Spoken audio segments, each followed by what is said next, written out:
I'm gonna be. I think I'm gonna cry. Hold on a second. You're all flustered. I am. I'm like super excited.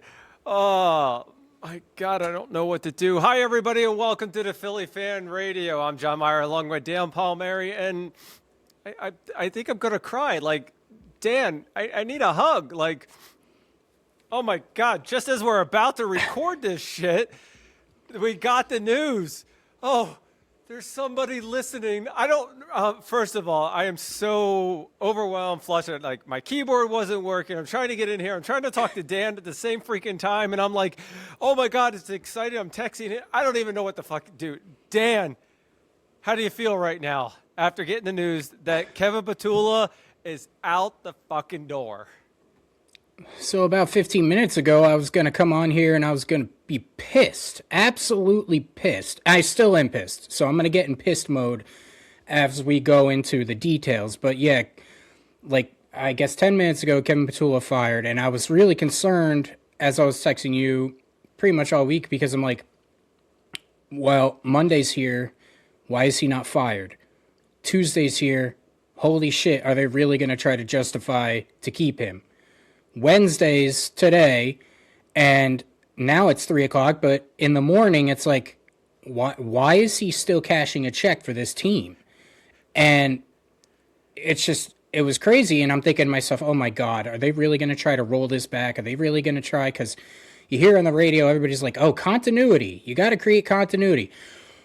And I'm apologizing right now. Usually I don't try to curse on the broadcast, Bullshit. But I am going to curse. Yeah, well... How do you build fucking continuity with a guy who doesn't understand basic concepts? The guy was never to be OC, and I'm not even going to rant about that yet, but he was never meant to be an OC. We all knew it. We had our question marks. We all said it after like week 3, and yet the Eagles organization took all our recommendations, they took all their experts and said, we're just going to pull down our pants and take a gigantic shit all over the 2025-2026 season because we're going to trust Nick Sirianni, who apparently doesn't have any sort of offense. I don't care if he was an offensive coordinator. Obviously, he can't coach offense. So just relegate yourself to the fact that you're going to create a little document every week on Hard Knocks and say, okay, team first, blah, blah, blah, blah, blah. Create your little flowers growing out of the dirt mementos and just stay away from the offensive play calling because I don't want to see that shit anymore. I love this. My phone is blowing up galore. First of all, the Eagles news, the NFL news, breaking news. Everybody, the Eagles informed Kevin Patullo they're making a change at offensive coordinator. Yes, about time. Everyone, Eagles fans out there, everybody was calling for it. I don't care if you were saying it was the offensive line. I don't care if you were saying, you know what, it's Jalen, it's Nick, whatever it is. Everybody is agreeing no matter what, KP is gone. Now, this does create a little bit of non-continuity within the organization, which, yeah. We'll tell you what, it wasn't getting any better. First of all, he didn't understand. I mean, he was doing X's and O's and squares on the sideline, and you saw from the last play against the 49ers that Jalen Hurts was like, what the fuck are you calling? And then Nick Sirianni going, yeah, just do it. We're good. All right, let's run 4 verticals, us against them, and let's see if we can do it. My God, I could have drawn up a better one myself, and I couldn't understand half the offense sometimes. This is ridiculous. First of all, thank you, Jeffrey Lurie. Thank you, Howie. We understand that this is going to be it's good, actually, because, first of all, it sucks that the Eagles lost in the first round. But there are some offensive coordinators that are potentially available, and we're not getting the bottom of the barrel. Yeah, and that's what happened last year. Let's face it. We won the Super Bowl. We lost a coordinator to a head coaching position. And at that time, you come in and you're like, oh, crap. Everybody's been hired. That's worth a damn. So you're going to get the bottom of the barrel. So again, they say, we're going to go down the same avenue we did in 2023, and we're going to let Sirianni hire one of his buddies in-house. And both of us, you can go back to the beginning in the offseason, both of us sat here and said, they need to hire externally. They need new ideas, fresh ideas, blah, blah, blah, blah, because of the fact that we all whether or not any fan wants to admit it, we all had Brian Johnson fresh in the head. We did. And we all sat here all year and lived in denial and said, oh, well, this isn't going to be Brian Johnson. We learned from that. That mistake, that was pushed away, and yet we lived out the same thing. It was like a carbon copy, and every game was the same. There's so much to go into, but in regards to the game, it was horrible, but I am glad that we came on at this time because at least it shows that the organization admitted its mistake. And let's get this clear. Let's get one thing clear.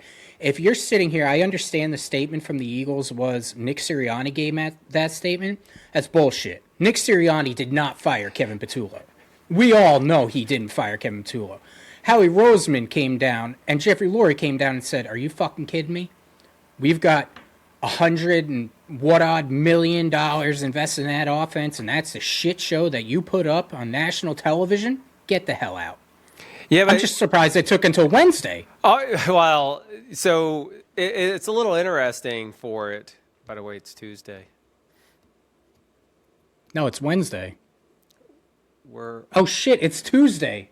Fuck me. Okay, sorry. Yeah, okay. I'm leaving that shit in there. That's pretty good. This is how frustrated man. Dan is at it.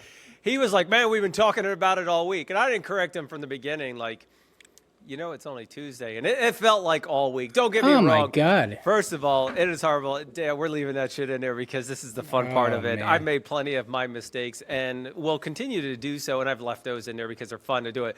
But going at it, Dan, first of all, the game against the 49ers, they had the same thing all year long. All year long. Flashes of great. Flashes that they're going to do good.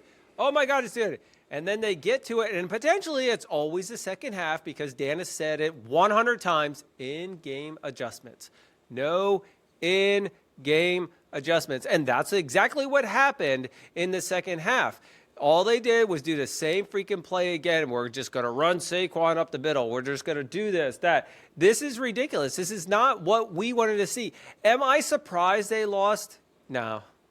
We've seen it all year. In fact, there was a hope, and Dan was coming into this game like, man, I'm starting to get nervous. You know what? We predicted that they would win just because we're homers on that aspect of it. But let me tell you what. I'm not surprised that they lost because their offensive line has been shit pretty much all year long. And I want to talk a little bit more about that in a few minutes. But their play calling has been so plain and vanilla. Everybody knows it. There's like 4 plays they use. Yeah, let's face it, everybody regressed, okay? We're going to go into specific details as to positions, but offensive line, that regressed badly. I think that Jalen took a step back this year, and I'll explain why I think that. Why do you think he took a step back? And do you feel that it has somewhat to do with KP and the play calling, or do you think his ability has degressed and that he is not the run guy like we're used to or throwing those long bombs? So you brought it right up there. And I heard an interesting stat on the radio actually before we came on. He, in the first few games, averaged around 9-10 carries a game. And the offense was averaging 27 points a game. Okay? Pretty damn good. The defense at that time, if you remember, we were all worried because as games went on, they really weren't performing that well because there were so many new pieces. And we were kind of giving Fangio a pass. But at that time, they were making plays enough to win. Well, it's not a goddamn coincidence, everybody, that when AJ starts bitching, that you changed your offensive philosophy, okay? You changed it from the normal, trying to implement your own stuff to, all right, we have to feed AJ the ball. What happened when you started feeding AJ the ball? 22 points a game. You're facing top-tier defenses. You're getting 16, 13, 12, anything. I don't think he regressed, okay? I think it is on him somewhat because he just wasn't running the ball, okay? Let's face it. And I understand there's Jalen haters out there. I'm not a Jalen hater. I actually support him. But you got to come to terms with it. He's not the most accurate quarterback, okay? He's not an elite accurate quarterback. He's not an elite runner, but he's very good at navigating the pocket. He is good at that. He sometimes escapes a little bit too early. He sometimes doesn't throw over the middle because he is risk averse. But the fact is that he is your franchise quarterback, and he does a lot of good things. He does. You're not going to go out in the draft and say, pick up another Josh Allen, okay? If we had Josh Allen, great. We had Josh Allen, we'd be in a better situation, but we're not, people. So stop bitching about Jalen. He has his deficiencies. We would not be if we still had KP, but I get where you're saying. Well, he has his deficiencies, but what does a coordinator and coach get paid to do? What is that salary for? It is to maximize your players' potential and mask their deficiencies. Everybody has deficiencies. People like Josh Allen, they don't have those gaping deficiencies. Jalen doesn't throw with anticipation. He needs clear lanes to throw. But at the same time, he doesn't need a half-ass coordinator to run 4 verticals on a 4th and 11. And there were other times, it just wasn't that. In the first half, the offense looked good. They were running the ball. They mixed in some passes. Great. You know, it was a good offense. In the second half, what happened? Robert Saleh started blitzing. And you know what our counter was to blitzing? Running 10-yard out curl patterns that don't have enough time. He doesn't have the time for that. And you know what his hot route is? There is none. There's no hot route. And that falls on the coordinator, but also I have to allocate some blame to Jalen for that because you have to be in the right headspace to audible. But if you look at the game, I don't know if he ever had the chance to audible because some stupid asshole gets the play call in and you're at the line at 12 seconds already because this moron's sitting back there like, am I going to run 4 verticals? Am I going to run a curl route? I don't want to run a slant route because that might actually work. Or a hitch route. Yeah, goddamn hitch route too. I know I get him going with this. Everybody, we're talking about the latest news, and I'm actually pretty cool that we started recording this exactly at the time that the news broke. KP is out. We've been calling for it. Hopefully, potentially a lot of the fans had something to do with this, but Jerry and Howie were looking at this like, man, I can't believe. First of all, I want to smack their hands for leaving this go on this long. I mean, I'm sorry. Black Friday should have been the call. You saw the same offense all year long. There is nothing creative about this offense. Nothing at all. You look at it, and he put an X and an O, and he said straight this way, this way. No, freaking RPO options were very minimal at anything. Mesh routes were Jalen excelled in. No, we're not going to do those because he did really great with those. There was no wildcat. There was no, no trickery whatsoever. Now, you look at all the other offenses out there, and you're like, holy shit, they came up with some pretty cool thing. The only ones that worked that were actually decent were the little shovel passes to Goddard. That was it. Mm-hmm. Okay? And the whole deal with, running Saquon, don't get me wrong, Saquon is good at times, but this wasn't his year to be good. You had a 2-headed monster you could have utilized, yet all you did was put Saquon, and Tank maybe had 2 touches the entire game, and then all of a sudden when he's in against the Commanders, he was in this game. There was only one time I saw Tank get hit in the backfield. I'm sorry. Tank is usually a man with a mission and running down there. You should have utilized it to the best of the thing that you kept your defenses on their toes. And I'm sorry, I'm actually going to side with Tom Brady in this because in the last, I think it was the 4th quarter, actually he's been saying it all freaking game, he's like, now's the time to do hurry up. He goes, the defense is on it, you've got motion, you've got momentum going on to it, you got to hurry up. Get your guys out. And then they get to the line, and there's all kinds of like, what should we do? Or they don't get out of the huddle in time because KP has to draw with crayons. And it's just ridiculous that it actually freaking happens. Then you get down to the 2-minute warning, or what was it, 6 minutes or 2 minutes, something like that, and time goes, okay, now I would slow this down because you're controlling it. And literally, I wish the guy, first of all, I'm not a big Tom Brady fan. I don't think most Eagles fans are. But for the fact is that he's right. But there was no hurry up when shit would work well. This Niners game was atrocious. I'm sorry. Flashes of stuff, but you saw the same shit every single game. The only time they did really well is against the Giants, the Raiders, and the Commanders. And we all know where they're sitting, exactly in Cancun, where the Eagles will be shortly. Yeah, they look good against inferior opponents, and that's exactly right. And it's baffling to me. And you're absolutely right. I think we sat here on probably a few days before Black Friday, and I said, it's an optics thing. If they lose that game, or even if they win that game, and you score 15 points or whatever, now's the time to cut bait, because you had the opportunity. You had that mini bye that Sirianni likes to do. And what did we do during that mini bye? We self-assess. You didn't self-assess, okay? So you let us ride out with this shit show.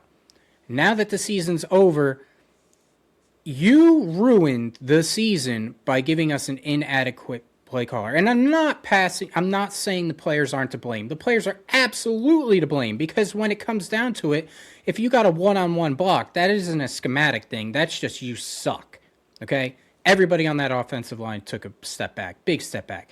Steen, I'll give him his shipping paper. He's gone. Get out of here. But at the same time, you're not running... I'm going to put this bluntly. We became a national laughingstock. Our offense became a national laughingstock. ESPN, ABC, NFL Network, they're all going on there, and they're all having people come out and say, this is predictable, this is an embarrassment. Against the Bears, they got CJ Gardner-Johnson 15 minutes after the game, and CJ has his own axe to grind, but he said the same thing. LaShawn McCoy asked him point blank, well, was that predictable? And he smiles at him, because they knew what was coming. Yep. There's no creativeness. There's nothing.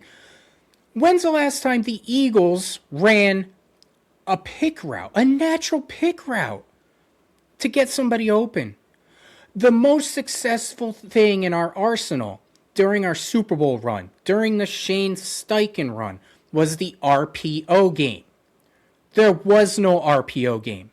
It's like they basically said, we're going to put a square peg in a round hole. We're going to take the thing that we did best for all these years and just throw it away. And we're going to take Jalen Hurts, who is an average to above average pocket passer, and make him strictly a pocket passer. Okay? We're going to make him drop back in a pistol formation or a shotgun and have him read the field. And I'm sorry, Jalen is not the quickest processor of information. He just isn't. He doesn't go through his reads like, say, a Tom Brady did, Peyton Manning, all those. He just doesn't. Not everybody does. But to say, there's people out there that are now saying Jalen is the problem. Jalen is not the problem, okay? Jalen needs a coordinator and an offensive mind that can maximize his potential. And he needs someone that's stern, because if it does come down to it that Jalen is the one who didn't want to run that much, you need somebody up there that says, you know what, Jalen? I'm sorry, but you need to run, because that is the part that makes you special. Otherwise, you're just average. It's very interesting on how the offensive line has played throughout the entire year, and they haven't done anything, changed anything. In fact, if you look at it, Landon Dickerson reported that he was playing through with some injuries. I'm going to assume maybe it was your knee you didn't let heal during the offseason. But just going to put that out there a little bit, where you got surgery. And I've said this so many times, and I will mock him for just this, because he's a nice guy, but he regressed his play. I'm thinking, so with KP going, Howie needs to invest in some offensive line, tell you that, because we have tons of money tied up. First of all, I think Lane Johnson, sorry, You're probably reached your prime there. You've been out since week 11. I'm thinking Fred Johnson actually did pretty decent for the majority of the time. Steen, Juergens, Dickerson, all them, and I think Mailata had a lot of missed blocks and people going around, and I don't know what was going on there, but I'm going to give him a slight pass for a little bit of time, not entirely for the season, but all that offensive line, we've seen it time and time again. They're whiffing blocks. They're going right around and they're turning and looking. They're not even continually trying to all right, Jalen, roll this way and I'll push him or whatever it is. They're like, hey, see ya. Fuck. I mean, come on, people. The offensive line is to blame. Just to that, before I go on any further, I'm going to let Dan comment because we got a big comment to make and talk about with A.J. Brown. But, Dan, what are your feelings here on the offensive line, though? The offensive line was just that. We counted. I would literally sit there and I'd count and I'd text you every time. I'd say, Juergens just missed that block. Dickerson just missed that block. And what did we keep doing? We kept running an inside run. Where is the point of contact that they're missing their blocks? You said it probably more than I did. What happened to the outside running game? When's the last time we saw a pitch to the outside on Saquon? Yep. We have one of the quicker, more deceptive running backs in the league, and yet you're running a halfback dive with him every single time. It just, the line was bad. And the problem is that you're not moving on from Juergens. You just signed him to an extension. Dickerson has a lot of money tied into him. Mailata has a lot of money tied into him. Steen's on a rookie contract. I personally would cut bait. I would draft somebody. But Dickerson doesn't even think he's able to, or going to play more. So at that point, I don't know what he's going to do. I mean, seriously, let him take a little bit of time, but get healthy at the same time. Okay, listen, we can have our off years. I mean, there are a lot of players on the team that have an off year. All right, so, okay, you give Dickerson a pass, Mailata a little bit, Steen's out. What's your, Toth? What about Johnson? Well, that's the thing. I personally don't feel like Lane Johnson's going to retire. I think he's a warrior, and I think he's like a Brandon Graham to me, where he's not going to go out on that note. So I think you're going to see him back, probably only for another year. But at the same time, you need to either draft or get a solid replacement, because even in these past years, Lane Johnson would probably go out every 2 games. Yep. And whether it be the entire game or not, he still was out. So you can't rely on him anymore to be a 17-game starter and then go into the playoffs. You need adequate help. And that's where Fred Johnson was huge. I thought Fred played well. Did Fred play at an elite Pro Bowl level? No. But I've seen a lot worse situations. And I'll go back to the worst situation I can think of was, and I can't pronounce his first name, but Vaitai, if you remember that. When he got lit up. Mm-hmm. We had him. He got absolutely lit up when Jason Peters went down. So we could have been in a much worse situation, but it's just we need help. And I've never seen such a massive digression in just all over the board, offensive line. And you know what? In all these conversations, I'm going to completely leave out Devonte Smith. He's the one player I thought played just as well this year as he did last year. The only player on offense I think played as well. And that's not to say Saquon didn't give maximum effort, because he did, but he was hampered by the fact that he was getting hit in the backfield constantly.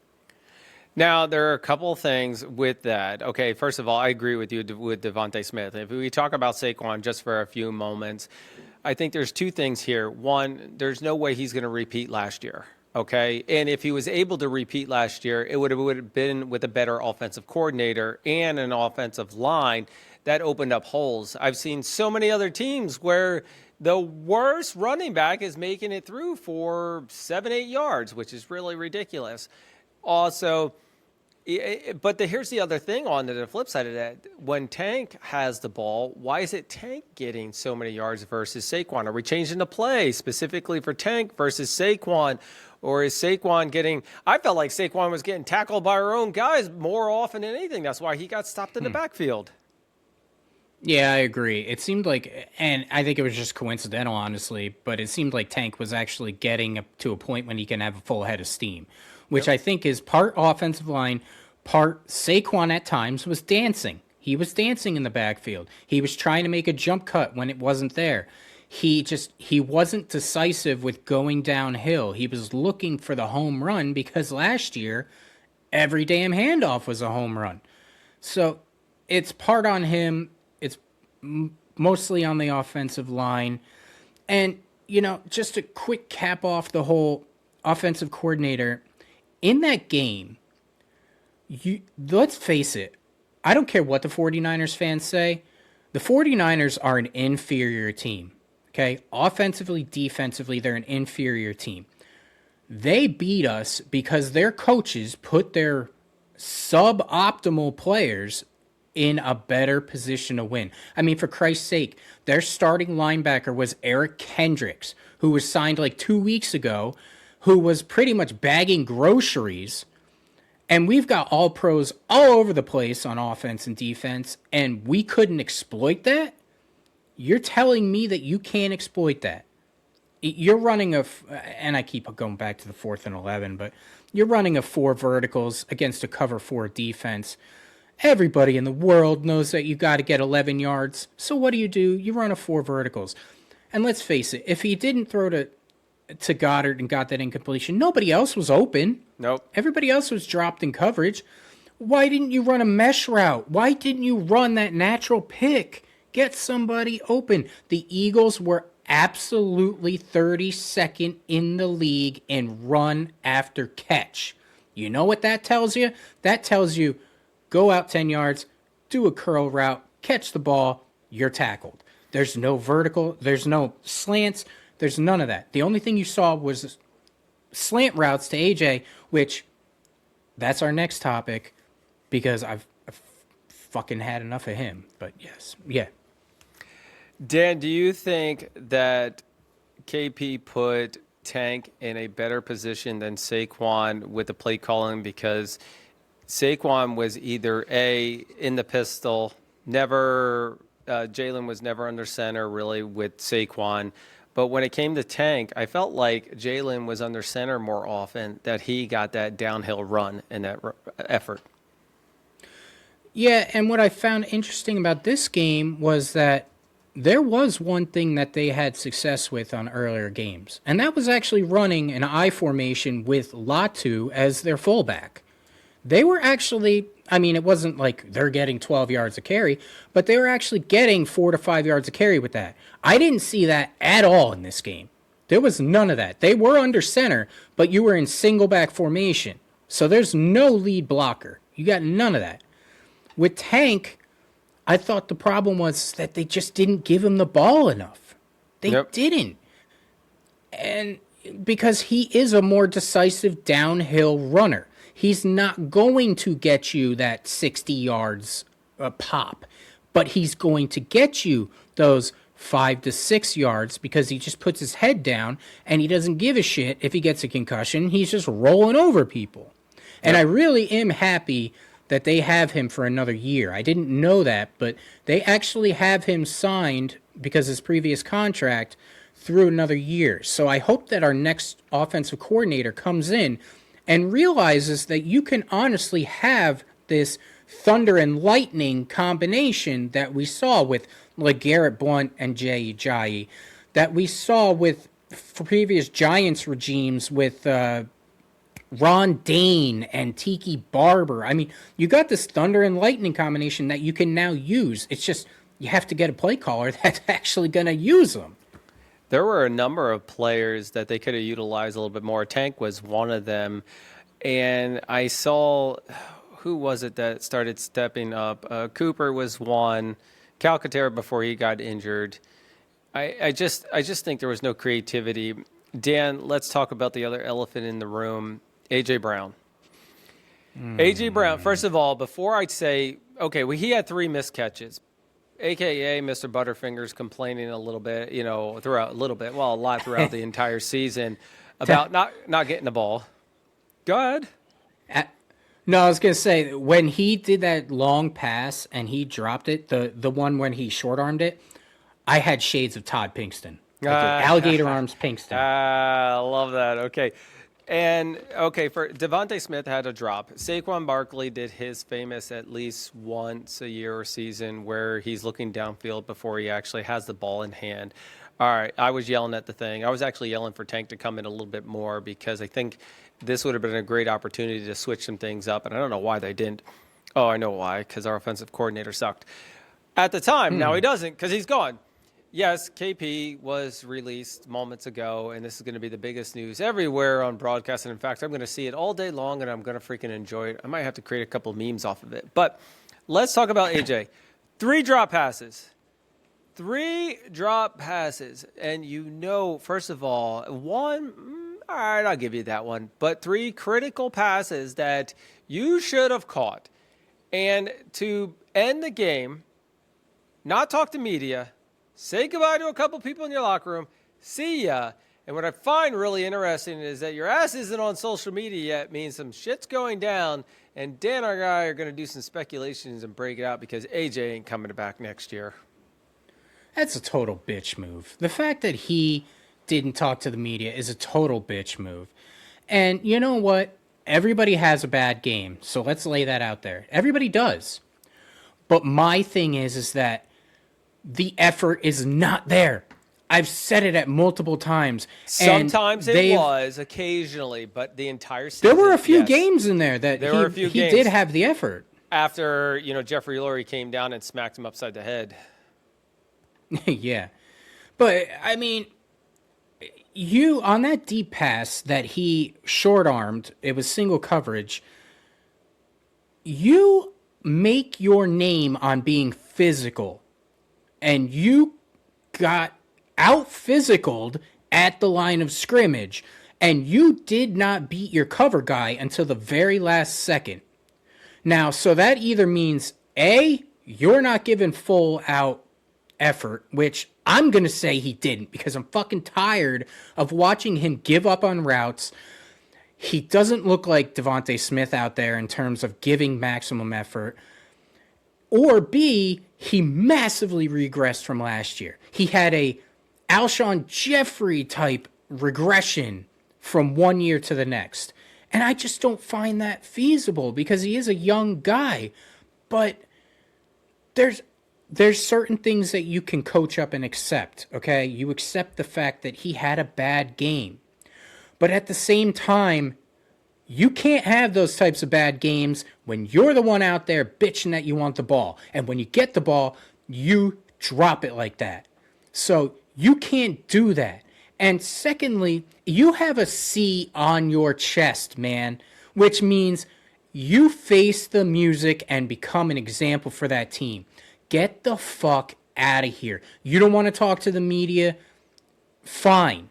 You give yourself a day to collect your thoughts, and then the next day, when you have locker clean out, which was yesterday, you face the media, and you simply say a few things. You say, 1, I really sucked that game. I hold myself accountable.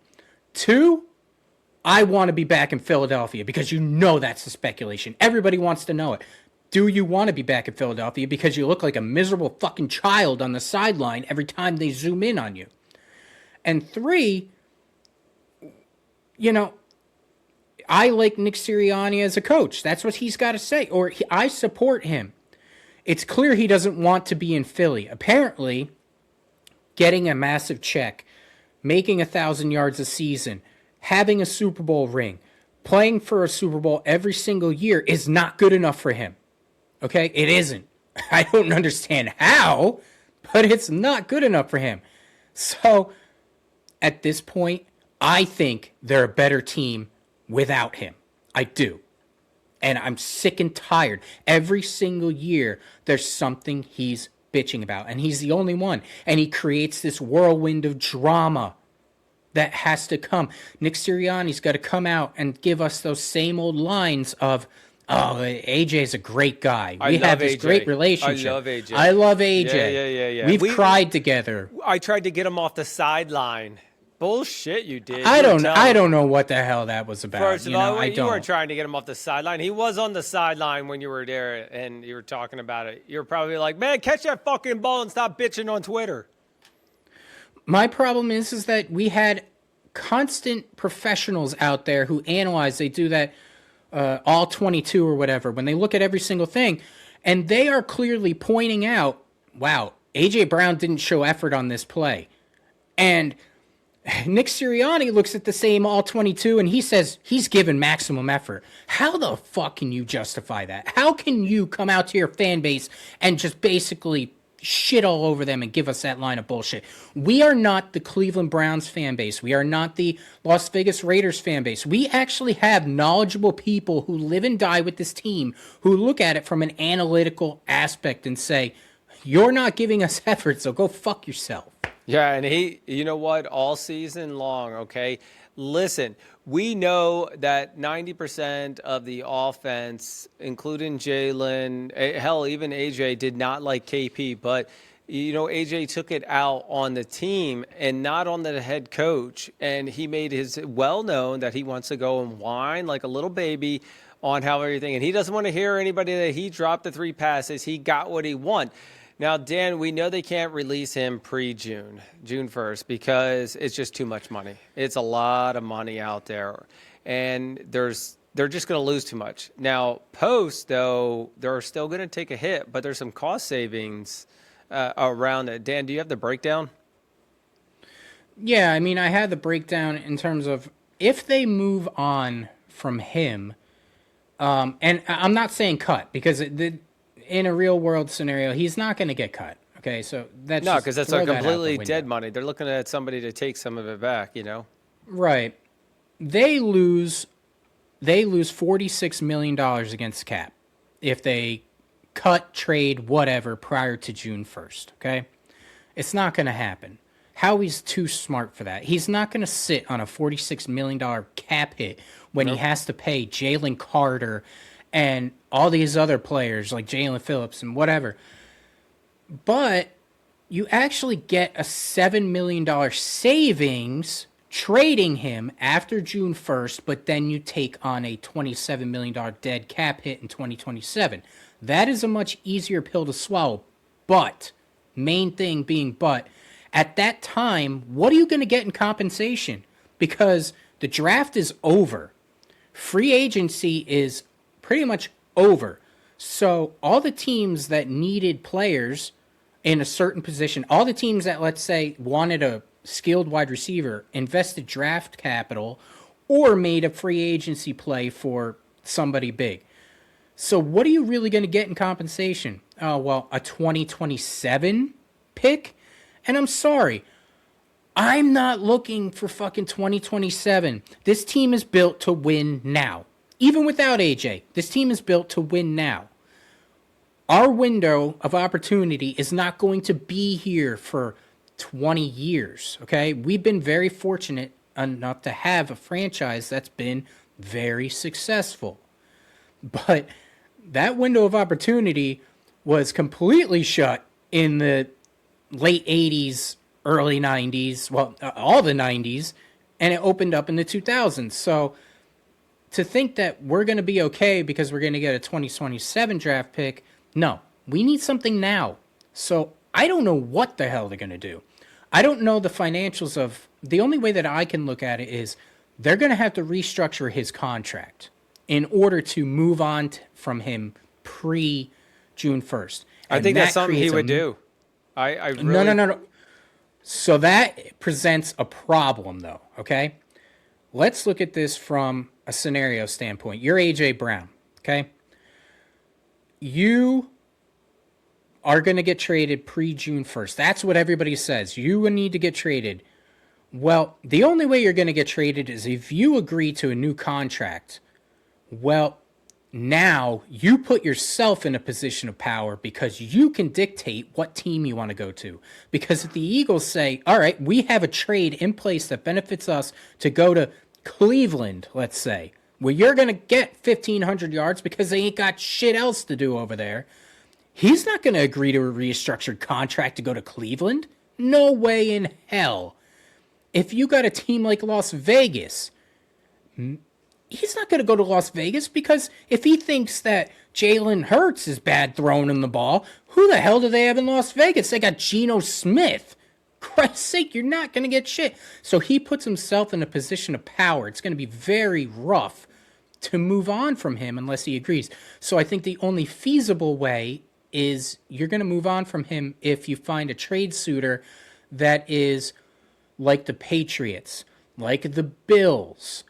I'm just going to throw out maybe Kansas City. One of these teams that's a very good team that is maybe a wide receiver away from competing for a championship again. So he puts himself in a very good position. It puts the Eagles in a shit position because you can't move on from him pre-June 1st unless he agrees to a restructure, and he's not going to restructure if you're going to send him to a shit client. I wouldn't. Well, I agree with you. I don't think he's going to go to a shit client. I would say we'll send you to a non-NFC team, so it's not as effective on our part, but potentially could see them in the playoffs. Obviously, if they make it that far, or you never know because Howie knows his shit. So he was going to break and digest this down and be like, okay, this team, while they look good right now, they're not going to be good next year because they got a lot of under contract that they got to renew and everything. So I agree with you, Dan, and I think it's going to happen. And I got to switch gears a little bit because we're going to be running out of time. There are a number of things that we saw within this game. We talked about it, coming up. We're going to try to record again coming down to, later this week on the contracts, the re-signing, the speculation, some more of the playoffs for it. Dan, you put a stat up here and really talked about last season versus this season with the offensive rankings. And we all know, and in fact, I don't even think this stat really kind of matters. I mean, it puts things in perspective, but when you look at it, you're like, I know. I've seen it. Mm-hmm. Yep, I completely understand. Last year in rushing yards, they were second, right? Yards per game. All right, we knew that. That's the thing. This year, 22nd. All right, yep, we can figure that one. And they got hit in the backfield a lot. Well, 22nd with a mobile quarterback and a adequate running back, and just adequate, is unacceptable. Because we didn't use Jalen for what he needed. We knew it. We've seen it, said it all year. There has been no dynamics of Jalen out there. A huge speculation. Actually, before I go into more of the stats, and we've talked about this a little bit, do you feel it's a design not to have Jalen run, or it's a Jalen decision? Both. And I say both because they tried to convert him into a pocket passer because their schemes were just jacked. They were shit. But at the same time, I think that he, for some reason, thinks that he's going to get injured. I think he has a fear that he's going to get injured. And to be honest with you, I think you have a greater chance of being injured being a pocket passer because if you're outside the pocket and running, you can at least dictate a little bit what happens in terms of, are you going to dive? Are you going to slide? Are you just going to angle yourself out of bounds? You can brace yourself for impact, whereas in the pocket, people are chopping at your legs. You're getting hit in the sternum. You can get hit in the head, whatever. Collapse down from the side, ankle twisted, whatever it is. And not to jump in there, Dan, but I feel that, though, to flip side that just a little bit, when Jalen makes a mistake, an interception or something like that, he looks totally calm and cool. Like he comes back out. He's got short-term memory on it. I feel that with those, he can control. He's not going to get injured.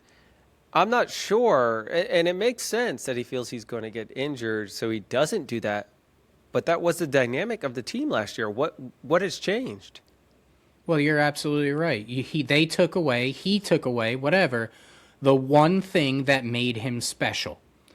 When you put Jalen Hurts against every other quarterback, Matthew Stafford, Jared Goff, whatever. I don't even want to bring up Justin Herbert because he's a fucking joke. like I've said all year. Everybody Well, their who said, offensive line was horrible too. So well, everybody who said that Justin Herbert's a better quarterback than Jalen Hurts, get the fuck out of here. He's not a better quarterback. You saw it in the playoffs. I don't care about the offensive line, but regardless, Jalen does one thing that separates him from other quarterbacks, that puts him in that top 10 tier, and that's running the ball, RPO game, passing it off the RPO, bootlegs. When the last time we saw a fucking bootleg? And they didn't do that at all. I wonder if KP knew how to spell that. Yeah, well, I mean, what did we see in the Patriots game? We saw Drake May getting out of the pocket, breaking contain, doing bootlegs, creativity, blah, blah, blah, blah. And yet we've got Jalen relegated to a statue out there, and that's not his strength. He is not a pocket passer. He is a dynamic running dual threat passer. So you cannot take that part of his game away. And if it's Jalen that doesn't want to do those things, because there were reports in the middle of the year that Jalen was the one who said, I don't want to do as much of that, then you got a bigger problem, because you need an OC to come in here and you need to lay down the law and say, Jalen, either you run it and you occasionally take a hit and you run it 8 to 10 times a game, or we're going to find somebody that can, because your strengths are not to sit in that pocket and pass the ball. It's just not. You are a very accurate passer down the field, but you're not a great passer when it comes to throwing with anticipation, having a receiver come across the middle and you throw him open. You don't do that. You throw to a guy that is open. So no anticipation. That's the hardest part right there. I didn't see Jalen, and I think we've seen this instead of a while, is he doesn't thread the needle too often. He doesn't. It's got to be up over the top, and it's got to be one-on-one that they're going into it. And I agree with you, Dan. Some of the other stats were last year 5th in yards per rush, and surprise, surprise, 24th this year. Yes, 24th. And that's actually no surprise to anybody, because we saw negative yards. I mean, so many times we get hit in the back, and we're always at 3rd and long, and we're going to do 2 run plays. Then we're going to get a penalty. By the way, the Eagles have been decimated with penalties. In fact, the 49ers game was horrible. 1 penalty against the 49ers. 1 freaking penalty. I think there was a lot more shit going on there and holding and all that other stuff. But you know what? We've got bigger fish to fry in this aspect of it. But it was always the same freaking play calling. I was going there, Saquon, AJ punt. And which actually I'm going to skip one of the stats. Okay, actually, I'll jump on it real quick, and then the main stat there with the punting that happens. We were 7th last year for points per game, 19th this year. By the way, for those who are not familiar, there's only 32 teams in the NFL. If you weren't aware of that, you are now, and you don't know Jack. Sorry, WIP hit me in the head there a little bit. Last year for third down. You know what's a big difference too? We went from 7th to 19th, but this year we averaged 22 points a game. Last year we averaged 27.5. That's a huge difference. Yep. Wow, there were we couldn't score 27 points a game. Did we even score that at one point? I think we did with the Giants game, maybe, or something like that. We did when we played shit opponents. Yeah, that's exactly it. When we ran all over them. The last stat, 3rd down conversions. First of all, we all know there were so many 3 and outs for this one. Last year was 10. This year was 28. 3 and outs. And that goes back to my saying is that, we ran it with Saquon up the center, ran it with Saquon up the center. Then we passed to AJ, who would drop it, or it would be a short one. And in fact, Dan, let me ask you this question, and I'm going to get a little loud here because this is the ridiculous part. When we were facing, let's just say 3rd and 15, why are we doing a hitch route for 3 yards out? Did you expect anybody to get it and outplay? And the defenders were on that. Don't get me wrong. There were 2 defenders on that. Why 3 yards? Or why the line of scrimmage? Listen, if you ain't going to get it, you might as well take a freaking shot. Oh, yeah, that's right, because the play was so vanilla that everybody was covered, not getting open. I mean, honestly. And this is one thing that I'm going to rant for a minute about is, and I said it a bunch, this past year, the Super Bowl year, we prided ourselves on being the out physical team. We punched you in the mouth. We were the aggressors. We didn't care if a team was coming into Philly and they had a good defense or whatever. We were going to dictate the game. We were not going to let them dictate the game, and we were going to counter off that. We were going to make them counter us. This year, the entire goddamn year, we were so passive. 3rd and 10s, 3rd and 12s. If we weren't running a 5-yard route, what else were we going to do? We were going to hand it off to Will Shipley. An inside draw to Will Shipley. We were basically conceding the down. That's exactly it. I can't stand that. 3rd down, when it's 3rd and 15, if we didn't do the hitch route, Will Shipley was in the back. You knew the freaking play. I knew the play. You knew he was just in the guard and cover, and there was only one time that I saw that Will Shipley broke out there. He got the ball, but it wasn't even a 1st down. What a waste. And that's not even a knock. That's not even a knock on Will Shipley. I just used him as the example because that's what they always seem to do. But, yeah. I mean, even if you're going to put Tank Bigsby in there on 3rd and 10 and you're going to run an inside draw, it doesn't fucking matter. They weren't the aggressors. They let everybody else dictate to them.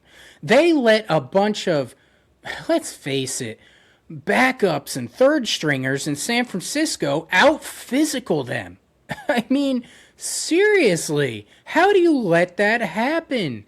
You gotta go back to that, and that's an attitude thing. That is we're gonna go in there and punch you in the mouth. And instead, it was, we're going to go in there and we're going to take everything that we did last year and we're not going to do it. We're just going to let you dictate to us. And then when the game gets tough and we need to make an adjustment, we're going to keep running the same thing because eventually it's got to work, right? Eventually it's going to work. No, it didn't work. Shocker. Dan, spinning it a little bit. What happened to Jake Elliott? Man, I feel that cost the game. I'm sorry. I feel that. Now, do you feel he would actually got that, 3 points and gone into overtime? I actually do. But an extra point, and it wasn't the first time. I mean, he's missed like all year long. He's had issues. This just isn't his year. I mean, is it time that we move on from him? I think it is. Should we draft a kicker? 1st round draft pick? Absolutely. We got so many this year. Didn't they bank them all, and aren't they tooting all how many freaking 1st round or draft picks they got this year? Yeah, well, they have a bunch of 2nd and 3rd rounder because they tried to sell us last year on the whole we're banking picks for the upcoming years, and me and you came on the podcast saying, what the fuck are we worrying about 2 years down the road for? Well, the 2 years down the road came to fruition, so I guess that's a good thing. But yeah, Jake Elliott, I'm pissed, but I'm not I'm more disappointed and upset. I feel bad for him because he's a great guy. He's done so much for us, but we've seen this play out with other teams where they have these elite kickers and they just start regressing horribly. And last year was the same way. He did miss a ton of kicks in the regular season, but then and we were all talking about it, we're like, oh wow, is it time to move on from Jake Elliott? Do we bring in another guy to compete with him? But then the playoffs hit, and all of a sudden Jake Elliott was like the Jake Elliott of old. He's drilling kicks. He's making 50-yard kicks in crucial positions. So we all said, okay, Jake's back. He comes into this year, and it's just, he was horrible. There's no other way to put it. He was horrible. There were times that we probably should have kicked a field goal this year, but because of the lack of confidence in him, we didn't go for the field goal. Instead, we went for it on 4th down, and we know because Kevin Patullo is such an ultra-creative play caller that we were absolutely converting every single 4th down because, we would run these intricate schemes to get guys open. No. But I think it is time to move on from him. And it's a shame, but at the same time, you can find another adequate kicker. This season, it couldn't have gotten much worse. I mean, he couldn't make kicks beyond 50 yards, and there's kickers out there that are making them from 60 look routine. So, exactly. It's a shame. Dan, we got 5 minutes before we wrap it up. Let's talk about one thing we haven't: the defense. Don't get me wrong. I think the defense played really well, though there were some aspects of it that just felt like it was missing. We had Nakobe Dean was out there. I didn't really hear from him too much. I'm not sure he should have been out there. Jahad Campbell only had like 10 snaps somewhere. One snap. Yeah, pretty sad. One snap. And you put Nakobe in because he played really well, but he was injured before. BG is going to retire. We all know that. I don't think he's coming back next year. He helped us out. Thank you, BG. Really appreciate you coming. Nothing in there. Dan and I are going to talk in the next episode on who we should resign. But, Dan, I'm going to let you regress a little bit and talk about, this defense. By the way, first of all, it is what it is. You guys have been beat all year because we've been so many 3-and-outs that you've been exhausted. Yeah, so let's preface the whole thing in saying that the offense, I apologize to you that you weren't given the help you needed. The offense failed you. You played your asses off with guys that, quite frankly, you wouldn't think would be starters, okay? Yep. You had Marcus Epps out there playing safety. Did a pretty damn good job. You had Adoree Jackson, who I think is still hot shit, but the fact is that he was not as hot shit as Keely Ringo and Jacorian Bennett. So basically you took the steamiest pile of shit and put him out there. So you were going with a second cornerback who really wasn't that good. You had edges out there that, let's face it, Nolan Smith was a huge disappointment for me. Okay, he was injured a lot, but when he was healthy, he wasn't really making that big of an impact. Jalix Hunt was playing great, and then all of a sudden in this game, it's like, where the hell's Jalix Hunt? Did he even come off the bus? Jalen Phillips, he didn't have the numbers for sacks, but I thought he played consistent. He was a good force in there. He provided consistent pressure. Yep. And made other teams account for him. Jalen Carter, I think, played worse this year. He did have injuries, so I don't know what impacted that. I don't think he played that well this year. Jordan Davis is the one player on that line that I thought had a huge step up. I thought he played fantastic all year. He was playing more snaps. He got himself in shape. He was batting passes down.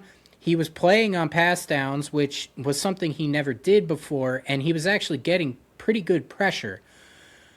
But in this game in particular, I thought the defensive line was just not there. They didn't get consistent pressure. And like you kind of alluded to, it's hard to get pressure and hard to be an elite defense when your TV timeouts are longer than your offensive drives. That's just a simple fact is they get tired. And that's what you saw in the second half was that they were tired because you've got minute-long drives by the offense, and the only thing that's allowing you to catch your breath is a Subaru or Budweiser commercial. I got to give it hats off to Quinyon Mitchell, though. 2 interceptions in this game. He did awesome with it. I wish we would have converted some shit from his interceptions. Instead, we had our stale offense into it.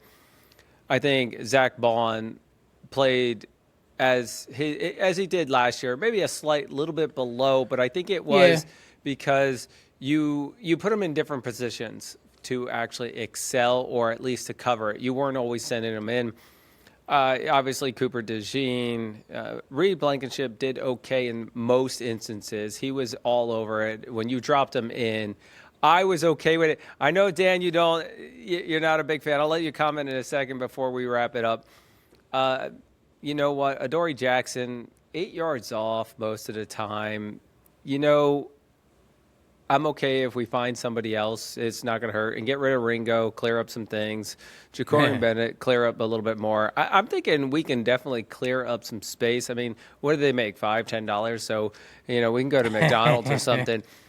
But the defensive line, Carter has, you know what, he came into a weird time where, you know, he did his little spit gate and then his issue with his weight and everything on there. Davis is the one who stepped up onto it all. I agree with you. I'm going to let you comment on Reed before we wrap it up. I know your feelings on him, but I'm not totally sold that he's hot garbage yet. Well, so I don't think he's hot garbage, but...